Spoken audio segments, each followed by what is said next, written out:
आणि स्वीकारण्याबरोबरच आपण इथे उपस्थित राहिला खूप आनंद वाटतोय आपल्या सगळ्यांच्या साक्षीने इथे हा जो सत्कार सोहळा आहे हा सत्कार सोहळा आपण इथे आज साजरा करतोय। खरं तर सोमणी साहेब आणि विलास बोडके या दोघांचं कार्य आपल्या सगळ्यांना माहिती आहे, पण तरी सुद्धा असं आहे की ज्या वेळेला आपण एखाद्याच्या पाठीवर कौतुकाची थाप देतो किंवा असं म्हणतात की मग आपल्यातलेच आहेत, घरातलेच आहेत, घरातल्या लोकांचा काय सत्कार करायचा, पण ते त्यांचं कार्य जे असतं म्हणजे ते असं पण म्हटलं जातं की दिव्याखाली अंधार, हे आपण करत असतो पण ते केलेलं कार्य हे लोकांपर्यंत पोहोचणं पण तेवढंच महत्वाचं आहे आणि तेवढंच त्याला शाबासकी जर आपण दिली आणि त्यांच्या कार्याचं कौतुक जर केलं तर त्यांना अजून एक मनोबल मिळतं, अजून पाठबळ मिळतं आणि चांगली कामं करण्यासाठी ते अजून अजून प्रयत्नशील असतात। सोमाणी साहेबांबद्दल जर सांगायचं खरं तर आजच्या कार्यक्रमाची छोटीशी प्रस्तावना आहे की हा सत्कार समारंभ यासाठी आहे, खरं तर मागेच सरांची राष्ट्रीय कार्यकारिणीवर निवड झाली। फेब्रुवारी 2020 मध्ये एनएसडब्ल्यू तर्फे एक छोटासा कार्यक्रम आपण केला होता ज्याच्यामध्ये एनएसडब्ल्यू ची वेबसाईट लॉन्च करण्यात आली होती। वेबसाईट, स्वतःची स्वतंत्र एक पुस्तिका, रस्ता जागरण अभियान, वन नेशन वन पोर्टलचा कार्यक्रम असो, असे अनेक विधायक कार्यक्रम एनएसडब्ल्यूच्या माध्यमातून आतापर्यंत आपण राबवत आलेलो आहोत, याच्या पुढेही राबवू। आणि या सगळ्या विधायक कार्यक्रमांची पावती म्हणजे आज सोमाणी सर इस्लाचे वेस्ट झोन चेअरमन झालेले आहेत। सांगायला अतिशय अभिमान वाटतो की सोमाणी सरांना कधी पदाची लालसा नव्हती। त्यांनी ते पण सांगितलं होतं की ज्यावेळेला आम्ही त्यांना सांगितलं की सर तुमच्यासारख्या माणसाची खरोखर या क्षेत्रामध्ये गरज आहे आणि कसं आहे की आपण जिल्हा स्तरावर किंवा आपल्या लोकल लेवलला सगळं काम करत होतो, ते काम लोकल लेवल पर्यंतच राहत होतं, पण ते जे काम आहे ते एवढं विधायक आहे की ते राष्ट्रीय स्तरावर पोहोचणं गरजेचं होतं। म्हणून सरांना विनंती केली तर सरांचं म्हणणं होतं की ते पोहोचवण्यासाठी पदाची पण गरज नाही किंवा ते पोहोचवण्यासाठी आपण कुठल्या राष्ट्रीय कार्यकारिणीवर असलं पाहिजे अशीही गरज नाही, आपण आपलं कार्य करत जाऊ, त्या कार्यातनं आपोआप लोक काय घ्यायचा तो बोध घेत जातील आणि अशा पद्धतीने ते कार्य हळूहळू पुढे सरकत राहील। आणि झालं तसंच 2016 मध्ये सोमाणी सरांनी एनएसडब्ल्यूच्या कोऑर्डिनेटर पदाची धुरा हातात घेतली आणि त्यानंतर एक एक विधायक कामाला सुरुवात झाली। आपण म्हणतो की काही माणसं अशी असतात, काही व्यक्ती अशा असतात की त्या आपल्या संपर्कात येणाऱ्या प्रत्येक व्यक्तीला कुठल्या ना कुठल्या मार्गाने प्रेरित करत असतात आणि एक पॉझिटिव्हिटीचं जे वलय आहे ते वलय हे आपोआप त्यांच्या आजूबाजूला निर्माण होत असतं आणि त्यांच्या संपर्कात येणारी माणसं पण त्याच पद्धतीने वागायला लागतात किंवा त्यांचं अनुकरण करायला लागतात।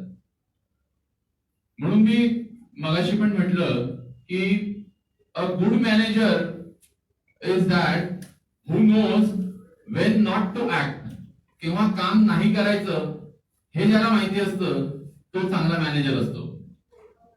प्रत्येक वेळेला तुम्हीच जर काम करत गेलात तर मग तुमचे सबऑर्डिनेट काय काम करणार, तुमची सेकंड इन कमांड जी आहे ती निर्माण व्हायला पाहिजे, तुम्ही वर्क डेलिगेट केलं पाहिजे आणि त्याच्यातनं तुम्ही माणसं घडवली पाहिजे आणि ती माणसं घडवत घडवत हळूहळू ते वलय फोपावत नेलं पाहिजे किंवा हळूहळू ते वलय जे आहे ते पसरत गेलं पाहिजे। आणि त्याच पद्धतीने काय असतं की काही वेळेला सत्ता म्हटली की त्याच्यामध्ये एक केंद्रस्थान असतं, पण हे तसं न घेता आपण ह्या पद्धतीने त्याला घेऊ की आपण पाण्याचा दगड मारला तर त्या पाण्यामध्ये त्या जिथे आपला तो दगड पडतो त्याच्यामधनं ती जी वलय निर्माण होतात ती वलय कंपन्यांमधनं अजून पुढची वलय निर्माण करत जातात। आणि तसं कार्य सरांचं आहे की त्यांनी स्वतः सगळं न ठेवता वेगवेगळ्या पद्धतीने इन्फ्रास्ट्रक्चर निर्माण करून राष्ट्रीय स्तरापर्यंत आपल्याला आपलं कार्य कसं पोहोचवता येईल याच्या काही संकल्पना उचलून धरल्या आणि त्या संकल्पनांच्या माध्यमातून आपण आज राष्ट्रीय स्तरापर्यंत पोहोचू शकलो आहे.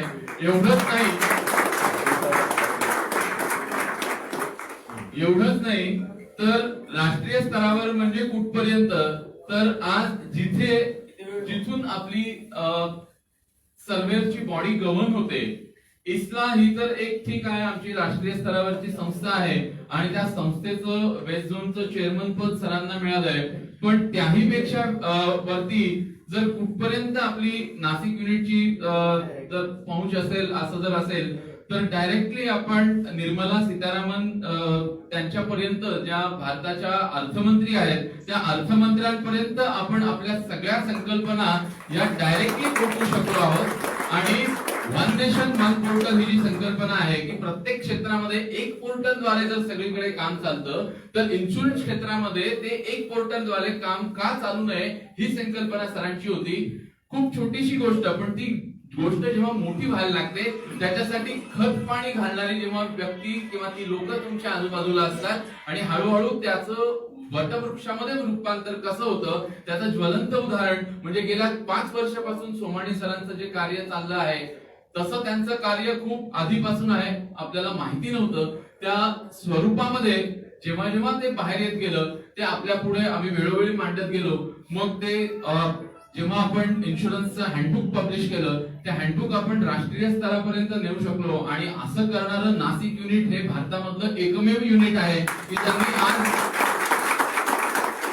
इन्शुरन्स क्षेत्रामध्ये जो बॅकबोन आहे, जो कणा आहे की जो नसेल तर इन्शुरन्स क्षेत्र चालणारच नाही. Policy holder is backbone of insurance industry. तर त्या पाठीच्या कण्याला जर तुम्ही व्यवस्थित ठेवलं तर तुम्ही व्यवस्थित तुमची हालचाल होत राहील आणि तुम्ही पण व्यवस्थित राहाल.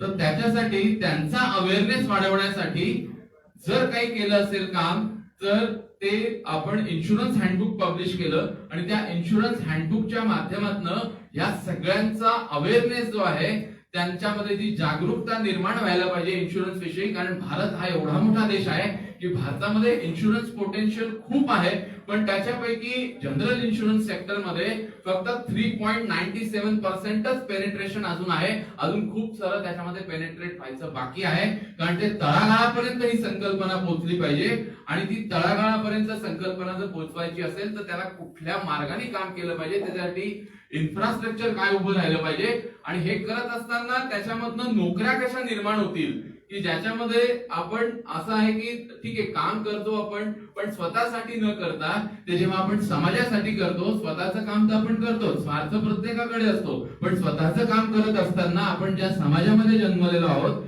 त्या समाजाप्रती आपली काहीतरी बांधिलकी आहे.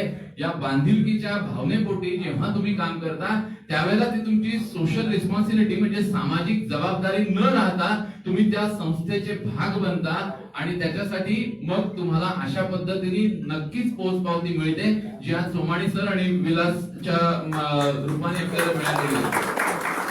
आणि सगळ्यात महत्वाचं म्हणजे राष्ट्रीय स्तरावर एकाच वेळेला 2 पद भूषवण्याचा मान संपूर्ण भारतामध्ये इन्शुरन्स सेक्टर मध्ये या सर्व्हिसच्या इन्स्टिट्यूशन मध्ये एकमेव मान आतापर्यंत नाशिकला मिळालेला आहे. आणि खरोखर अभिमानाची गोष्ट आहे. याच्यामध्ये असं नाही की आपण कुठेतरी कोणाला तरी टीच करून आणि इलेक्शन लढवले आणि इलेक्शन लढवून सर तिथे गेले. सरांच्या कार्यामुळे सर आज त्यांच्याकडे 5 राज्यांचा कारभार आहे. महाराष्ट्र, गुजरात, राजस्थान, मध्य प्रदेश आणि गोवा या 5 राज्यांचे इन्चार्ज म्हणून आज सर इस्लाच्या कार्यकारिणीवर आहेत आणि ह्या 5 राज्यांचा कारभार आज सरांच्या मार्फत चाललाय. तसंच विलास विषयी जर बोलायचं म्हटलं तर विलासचं कार्य पण आपल्या सगळ्यांना सर्वश्रुत आहे. इन्शुरन्स क्षेत्रामध्ये जेव्हा कायद्याचं उल्लंघन होतंय असं जेव्हा निदर्शनाला आलं त्यावेळेला संपूर्ण भारतामध्ये या कायद्याच्या उल्लंघनाविषयी किंवा त्याच्या विरुद्ध आवाज उठवणारा जर कुठला व्यक्ती असेल तर तो आपल्या नाशिकचा व्यक्ती होता आणि विलास बोडके या त्या व्यक्तीचं नाव. कोणी ही कल्पना त्यावेळेला बऱ्याच जणांपुढे ही कल्पना जेव्हा मांडली त्यावेळेला असं अरे हे काही असं होणार नाहीये, तू शांत बस. पण त्याचा परिणाम उलटा झाला आणि जिथे रेकग्निशन मिळायला पाहिजे तिथे ते मिळालं आणि त्या पद्धतीने आज जी चळवळ आपण नाशिकला लोकल स्तरावर उभारली होती ती चळवळ आज राष्ट्रभर ती चळवळ चालू आहे आणि प्रत्येक राज्यातनं प्रत्येक कोऑर्डिनेटर कडनं त्यांच्या झोनल सेक्रेटरी कडनं त्यांच्या झोनल चेअरमन कडनं आपल्याला नेहमी पाठपुरावा केला जातो की आपने नासिक में क्या किया था हमें बताओ। इंश्योरेंस में वायलेशन जो हो रहा है 64 यूनिट का उसको रोकने के लिए आपने नासिक में क्या किया था, आपका फाइल हमें भेज दो, आपने किसको कौन से लेटर दिए थे उसका ड्राफ्ट हमें दे दो, आपने क्या किया था वो हमें बताओ।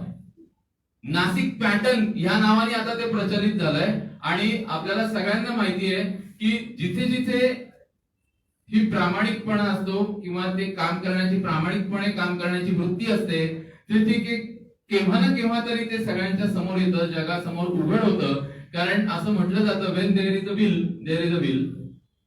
सो तुम्हाला इच्छा असेल तर इच्छा तिथे मार्ग नक्की मिळतो आणि मग ती इच्छा असं नको व्हायला की ठीक आहे अरे आप क्या सपना देख रहे हो, वन नेशन वन पोर्टल ऐसे क्या होने वाला है क्या, बऱ्याच जणांनी असं म्हटलं आधी, पण झालं नुसतंच झालं नाही, त्याचं पेटंट NSWF च्या नावावर रजिस्टर झालं, त्या संकल्पनेचं पेटंट नाशिक सर्व्हेअर वेलफेअर फंडच्या नावावर रजिस्टर झालं आणि आज ती संकल्पना भारताच्या अर्थमंत्र्यांपर्यंत आणि PM ऑफिस पर्यंत पोहोचलेली आहे। तिथे जाऊन आम्ही प्रेझेंटेशन पण देऊन आलो आणि त्याची अंमलबजावणी लवकरात लवकर आपल्याला बघायला मिळेल वन नेशन वन पोर्टलची आणि त्याचं श्रेय हे या दोघांना जातं।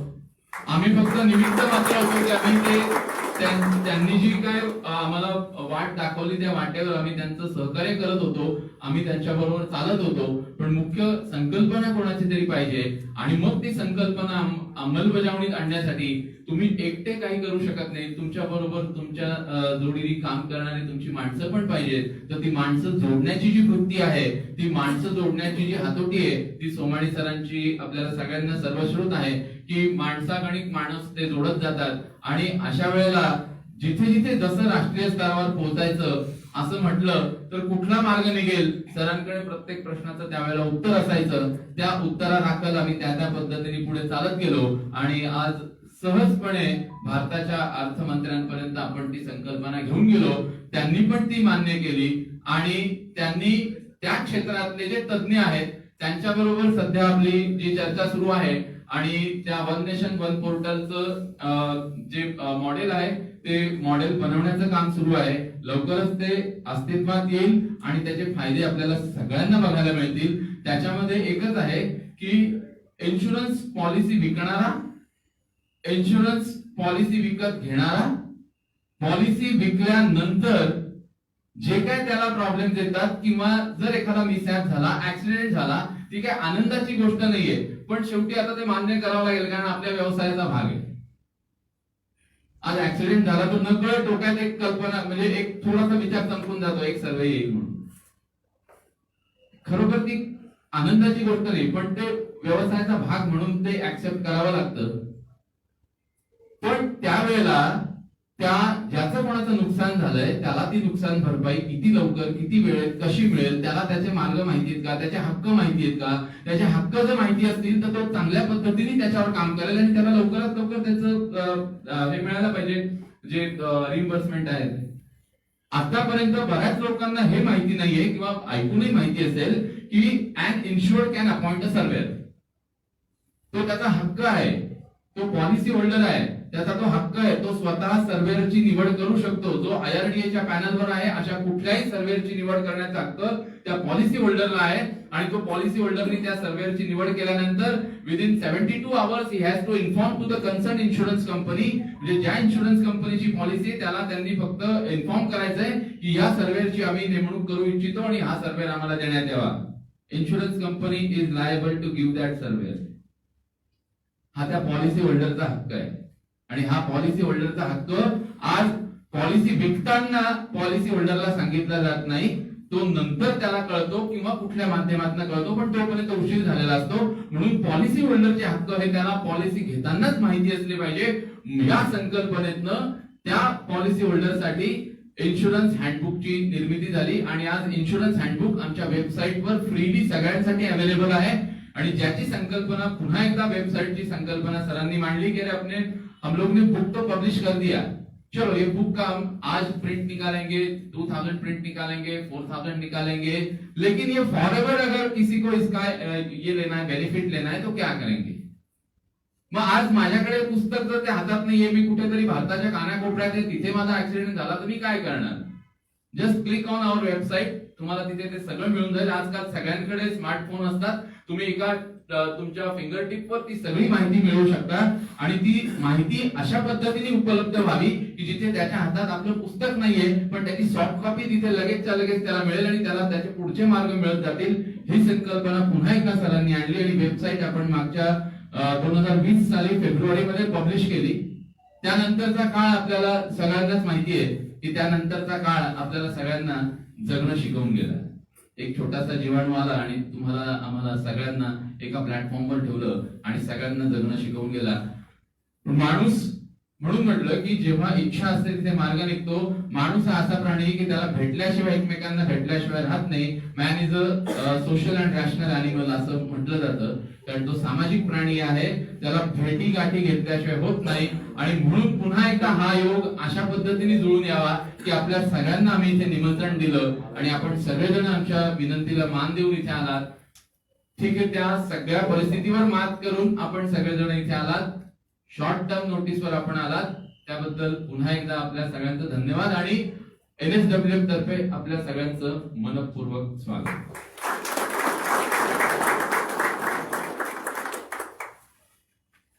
आजच्या या सत्कार समारंभाला आपण सुरुवात करतोय त्यापूर्वी आपण या कार्याचा आढावा घेतला की सोमाणी सरांनी गेल्या 5 वर्षांमध्ये काय काय विधायक काम केलं. त्यांनी NSWF चं कोऑर्डिनेटर पद भूषवलं. त्या कोऑर्डिनेटर पदी असताना त्यांनी वेगवेगळ्या समित्यांची नियुक्ती केली. त्याचबरोबर विलासने जे काम हाती घेतलं होतं ते काम अजूनही थांबलेलं नाहीये. आता त्यावेळेला ते फक्त जिल्हा स्तरावर होतं किंवा शहर जे आपलं कार्यक्षेत्र होतं त्याच ठिकाणी ते मर्यादित होतं. पण आता विलासची निवड महाराष्ट्र चॅप्टर काउन्सिल मेंबर म्हणून झालेली आहे महाराष्ट्र राज्याचा आणि सरांची निवड ही इस्ला वेस्ट झोन चेअरमन पदी झालेली आहे, ज्याच्यामध्ये 5 राज्यांचा कारभार सरांकडे आहे. आणि आपण वेगवेगळ्या माध्यमातून राष्ट्रीय स्तरावर आपण फायनान्स मिनिस्ट्रीकडे पोहोचलो आहोत की ज्याच्याकडे ह्या सगळ्याचा IRDA चा कंट्रोल पण फायनान्स मिनिस्ट्रीकडे आहे. आपलं ज्या वेळेला प्रपोजल तिथे गेलं त्यावेळेला IRDA च्या चेअरमन पासून प्रत्येक डायरेक्टरला फायनान्स मिनिस्ट्री कडनं नोटीस गेली की इसके ऊपर आप गौर करो. याच्यातच आपण समजू शकता की त्याच्यामध्ये किती ग्रॅव्हिटी आहे आणि किती ग्रॅव्हिटीने ते खालपर्यंत पेनेट्रेट होणार आहे. आणि कुठलीही नवीन गोष्ट असेल तर त्याला रेझिस्टन्स हा असतोच, विरोध हा असतोच. आणि जिथे विरोध होतो त्यावेळेला आपण समजायचं की आपली प्रगती होती. त्याच पद्धतीने सर आजपर्यंत पुढे चालत आलेत. विलास आज त्याच पावलावर पाऊल टाकून पुढे चालत आलाय आणि आज आपल्याला ती संधी उपलब्ध झाली की या दोघांचं राष्ट्रीय स्तरावर त्यांची कार्यकारिणीवर निवड झाली आहे. फक्त काही काळ आपण भेटू शकलो नाही की ज्या वेळेला निवड झाली त्यावेळेला काही रिस्ट्रिक्शन्स होते, म्हणून मी म्हटलं की मध्यंतरीच्या काळात भेटू नाही शकलो. पण आज हा योग जुळून आलाय की त्यावेळेला आपल्याला सगळ्यांना वाटतं की नाही काहीतरी आपण कौतुकाची थाप त्यांच्या पाठीवर दिली पाहिजे आणि ते स्वतःचं काम करता करता समाजाच्या हिताचं पण काम करता आहेत आणि त्यासाठी हा कौतुक सोहळा होणं गरजेचं होतं. त्यांचं म्हणणं तर नाहीच होतं. जेव्हा आम्ही ही संकल्पना मांडली, रोहित आणि आम्ही सगळेजण कार्यकारिणी जेव्हा सरांशी बोललो त्यावेळेला सरांचं म्हणणं होतं की तुम्ही असा काही सत्कार वगैरे करू नका, पण हे कार्य वेळोवेळी त्या वेळी जर प्रत्येकाकडे पोहोचलं तर ते कर्णोपकरणी पुढे त्याचं माउथ पब्लिसिंग पण होत असतं. आणि त्याच्या मागची ती भावना नाही की त्याचं माउथ पब्लिसिटी व्हावी, त्याच्या मागची भावना एवढीच आहे की किती प्रामाणिकपणे एखादा माणूस काम करू शकतो आणि एखाद्या कार्याचा जर ध्यास घेतला तर आपण किती चांगल्या पद्धतीने त्याला राष्ट्रीय स्तरावर नेऊ शकतो याचं मूर्तिमंत उदाहरण म्हणजे आज ही दोघं जण आहेत. आणि आम्हाला अभिमान आहे की आज ते नाशिकचे मेंबर आहेत, NSWF चे मेंबर आहेत आणि NSWF च्या या कार्यातनं त्यांनी हे विधायक कार्य जे आहे हे पुढे चालू ठेवलेलं आहे आणि असंच पुढे चालू राहील. या प्लॅटफॉर्मवर मला हे जाहीर करताना वावगं वाटत नाही की सोमाणी सरांची जशी इस्लाच्या वेस्ट झोन चेअरमन पदी निवड झाली तर येत्या नजीकच्या भविष्यामध्ये जे इस्लाचे नॅशनल प्रेसिडेंट पद आहे ते इस्लाचं नॅशनल प्रेसिडेंट पद सोमाणी सरांनी भूषवावं अशी आमची सगळ्यांची इच्छा आहे आणि लवकरच ते पद पण सर भूषवतील असं मी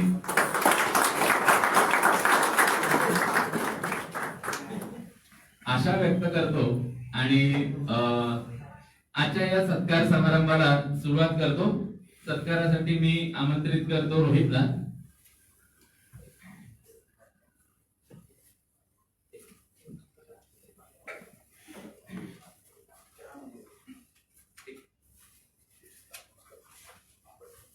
आजचे सत्कार मूर्ती Shri Umesh Somani sir, ISLA west zone chairman यांचा NSWF तर्फे आज आपण आपल्या सगळ्यांच्या उपस्थितीमध्ये सत्कार करतोय। सत्कार करण्यापूर्वी सन्मान पत्राचं वाचन मी आपल्या सगळ्यांपुढे करतो आणि त्यानंतर त्यांचा सत्कार सोमाणी सरांचा सत्कार NSWF चे कोऑर्डिनेटर श्री रोहित पाटील करतील। माननीय Shri Umesh Somani, ISLA west zone chairman, आज आपला सन्मान करताना अतिशय आनंद होत आहे। आपण गेली 3 दशके इन्शुरन्स सर्वेक्षक म्हणून कार्यरत आहात। व्यवसायात कार्यरत असताना आपण आपल्यातील संवेदनशीलता जपत अनेक नवीन व्यक्ती जोडत गेलात। आपली व्यक्ती जोडण्याची हातोटी अतिशय वाखाणण्याजोगी आहे। नाशिक सर्व्हेयर वेलफेअर असोसिएशनची धुरा आपण समर्थपणे पेलून नाशिकचे नाव राष्ट्रीय स्तरावर नेण्यामध्ये आपला मोलाचा वाटा आहे। अल्पावधीतच आपण आपले कार्यकर्तृत्व सिद्ध करून नाशिकला Indian institute of insurance surveyor and loss assessor ISLA या राष्ट्रीय संस्थेचं वेस्ट झोन चेअरमन पद मिळवून दिलं। आपण बघितलेलं वन नेशन वन पोर्टलचं स्वप्न आता प्रत्यक्षात येत आहे। त्यासाठी आपण केलेलं विधायक कार्य सर्वश्रुत आहेच। समाजाप्रती आपलं दायित्व आहे या भावनेने प्रेरित होऊन आपण सर्व्हेयर बांधवांच्या भविष्यासाठी करत असलेले कार्य खरोखरच अभिमानास्पद आहे। आपल्या कामगिरीचा आलेख दिवसागणिक असाच उंचावत राहो। आपल्या पुढील वाटचालीकरिता आपणास अनेक हार्दिक शुभेच्छा। श्री उमेश सोमाणी सर।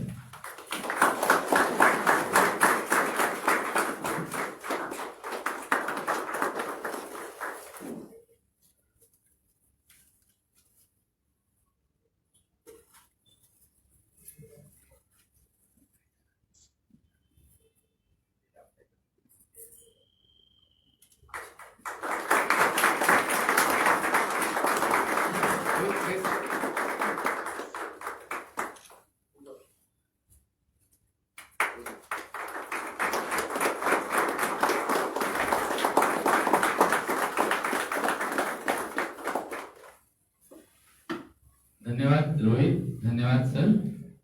या पुढील सत्कारार्थी आहेत विलास बोडके, त्यांच्या सन्मान पत्राचं मी वाचन करतो। माननीय श्री विलास बोडके, इस्ला महाराष्ट्र चॅप्टर काउन्सिल मेंबर, आज आपला सन्मान करताना अतिशय आनंद होत आहे। आपण गेली 2 दशके इन्शुरन्स सर्वेक्षक म्हणून कार्यरत आहात। व्यवसायात कार्यरत असताना आपल्यातील धडाडी, सामान्य सर्व्हेयरसाठी असणारी कळकळ आणि त्यांच्या न्याय व हक्कासाठी लढण्याची आपली लढाऊ वृत्ती अतिशय वाखाणण्याजोगी आहे।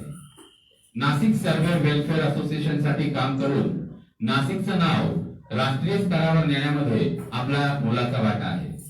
अल्पावधीतच आपण आपलं कार्यकर्तृत्व सिद्ध करून Indian institute of insurance surveyor and loss assessor ISLA या राष्ट्रीय संस्थेच्या महाराष्ट्र चॅप्टर काउन्सिल मेंबर म्हणून आपली निवड ही सार्थ आहे। आपण इन्शुरन्स क्षेत्रात होत असलेलं कायद्याचं उल्लंघन रोखण्यासाठी केलेले प्रयत्न आपल्यातील तडफदार नेतृत्व गुणाची प्रचिती देतात आणि त्यासाठी आपण केलेलं विधायक कार्य सर्वश्रुत आहेच। आपण सर्व्हेयर बांधवांच्या भविष्यासाठी करत असलेलं कार्य खरोखरच अभिमानास्पद आहे। आपल्या कामगिरीचा आलेख असाच दिवसागणिक उंचावत राहो। आपल्या पुढील वाटचालीकरिता आपणास अनेक हार्दिक शुभेच्छा। श्री विलास बोडके।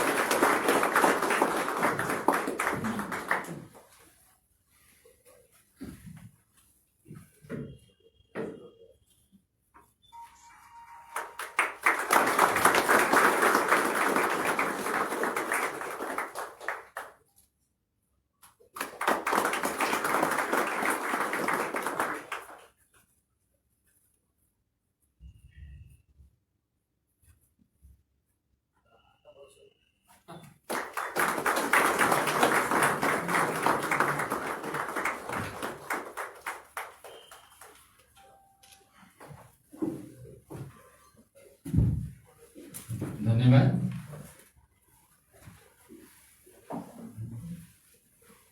आज आपण आमच्या विनंतीला मान देऊन उपस्थित राहिलात. तसा आपल्या सगळ्यांचा स्नेह हा खूप जुना आहे, आपण सगळेच जण जाणतात. या स्नेहाच्या भावनेने आपल्याला सगळ्यांना आमंत्रण दिलं. त्याच जसा स्नेह आहे तसा आमचा हक्क पण आहे तुमच्यावर. तर त्याच हक्काच्या भावनेतनं मी आज इथे उपस्थित आपल्यापैकी श्री संजय गायकर यांना विनंती करतो की त्यांनी या सत्कार समारंभाप्रसंगी आपलं मनोगत व्यक्त करावं. त्यांना आम्ही हक्काने परत बोलवणार आहे. तुम्हाला पण आम्ही हक्काने सांगितलं की मग हक्काने आहे. अरे बाबा 3 जण करणार आहे तुम्ही या तुम्ही बरं ठीक आहे.